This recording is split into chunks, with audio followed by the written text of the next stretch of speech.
to the lead record in Zoho as well. Okay. Okay. All right. Michael, are you here, or should I turn it over to? Yes, I am. Oh, yes, I am. I had a technical challenge, but I'm back, and Okay. nicely done. Yes. All right, let's finish up now with Andy Adamson. Sure. Thank you, Michael. Okay, gentlemen, can everybody hear me okay? Yes. All right. First question I have is on materials. I know you've got some listed on the website there, as well as on our document that we have here that we've spoke a little bit about.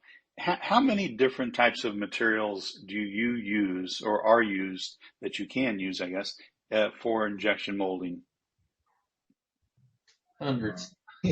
Hundreds. That's what I was thinking. Yeah, I mean, outside of that PVC that and like I said, we're not opposed to PVC, but it's just not something desirable in this industry, honestly, for our equipment. But outside of that, we run, You'll never find a injection motor that says, I want to run PVC. yeah, and outside of that. No, I understand the fit. Yeah, sorry, go ahead.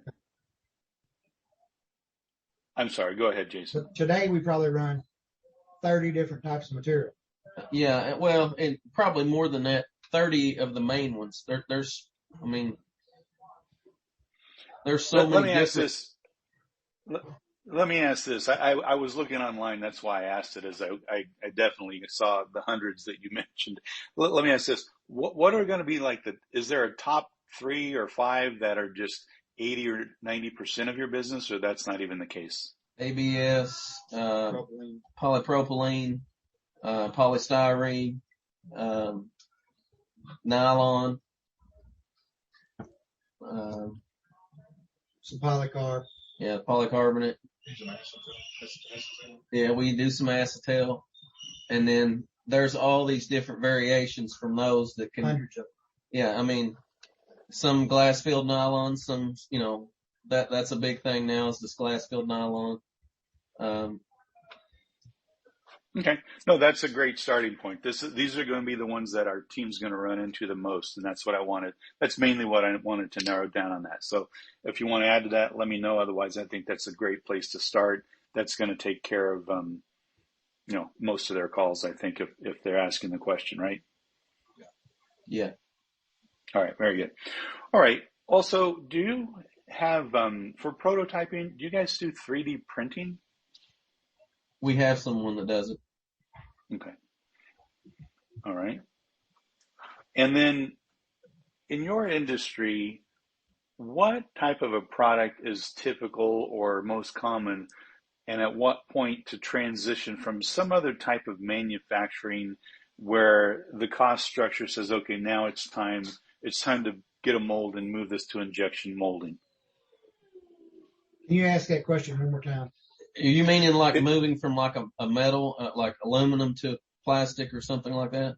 Right. Any other type of manufacturing that made more sense for, let's say, 200 a week, and now the volume's getting up to where it makes sense to move it to injection molding for cost benefits and just streamlining manufacturing. Yep. Well, for example, we just had the home care. They had the wheelchair ramp. They had a aluminum plug that was a connector for their handrails. They just went to a plastic plug and we started making it. It was cost effective.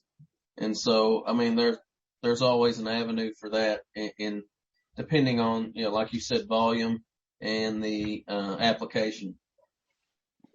Okay. On the plugs too, something came to mind when you said that.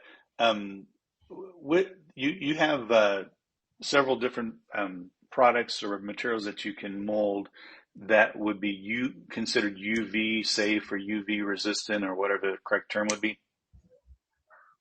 Yes. All customer based driven. Yeah. Whether they want UV or not.